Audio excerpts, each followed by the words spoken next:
Improve bone density, strength, balance, and overall longevity with OsteoStrong Hickory. Call 828-270-0918. Good evening and welcome into the Friday, November 28th edition of the WHKY News. I'm Rob Eastwood. Topping our news today, a Newton man who pleaded guilty in a case involving the deaths of two people during a chase with police in Hickory in 2023 received a 2-year jail term and probation. According to the North Carolina Department of Adult Corrections Offender Public Information website, 26-year-old Chancellor Timothy Johnson was convicted of 2 counts of second-degree murder earlier this month.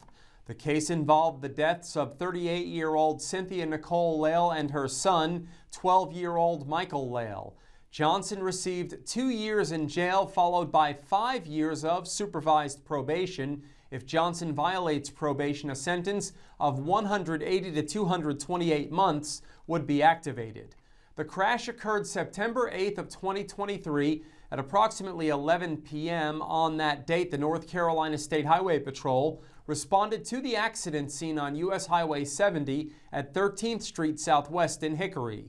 The accident occurred as Hickory police on Highway 70 attempted to stop a motorcycle for careless and reckless driving and failure to display a license plate. During the pursuit, a 2020 HPD Ford Explorer traveling west on 70 entered the intersection and struck a 2011 Honda Odyssey, which was traveling south through that intersection.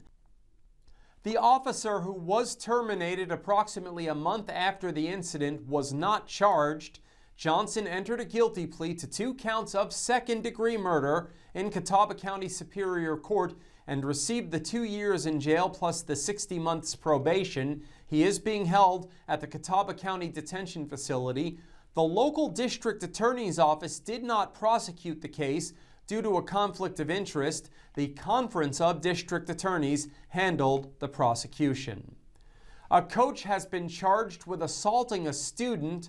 Ariana Mack has the story. That's correct, Rob. A wrestling coach in Iredell County has been charged with assaulting a student. Iredell County Sheriff Darren Campbell reported the arrest of 36-year-old Stephen William Boyle of Grayland Road in Mooresville. He's charged with misdemeanor counts of assault and child abuse. According to the Iredell Free News, the Iredell County Sheriff's Office opened an investigation on Saturday. The probe was launched after they were contacted by medical staff at Novant Health Medical Center in Huntersville regarding a patient being treated for injuries reportedly sustained during an assault. Deputies learned the patient was a student at Lake Norman High School and that the incident had occurred the previous day on school grounds. The student and the victim's mother told deputies that the student had been assaulted during wrestling practice by Boyle, who is a teacher and coach at the school. According to the published report, the student told police that Boyle intentionally and repeatedly struck the student in the head during practice. More details can be found in this story at WHKY.com.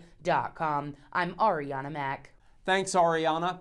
Governor Josh Stein, the Governor's Recovery Office for Western North Carolina, or GROW-NC, and North Carolina Emergency Management announced earlier this week that a total of $500,000 in home winterization grants will be awarded to 2 nonprofit organizations engaged in housing rebuild and repair efforts. These funds are granted specifically for completing emergency repairs and temporary measures to prepare homes damaged by Hurricane Helene for winter.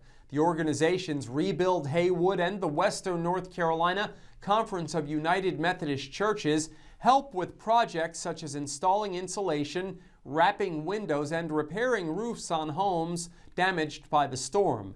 Additionally, GROW-NC will be granting a total of nearly $50,000 to the Beacon Network and Rebuild Haywood, 2 Western North Carolina-based nonprofits working to winterize campers, trailers, and other temporary housing for families displaced by Helene.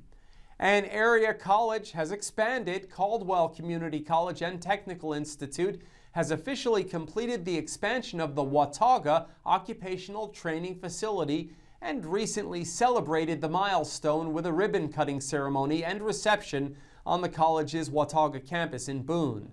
CCC and TI trustees, local elected officials, and other community leaders and partners gathered for the ceremony, which was held November 20th, to mark the completion of the construction project and to celebrate the additional training opportunities made possible by the increased instructional space. In total, the expansion project adds 10,000 square feet to the facility, which was last updated in 2015. The expansion will allow the college to offer more training opportunities for local students in several high-demand, high-wage careers.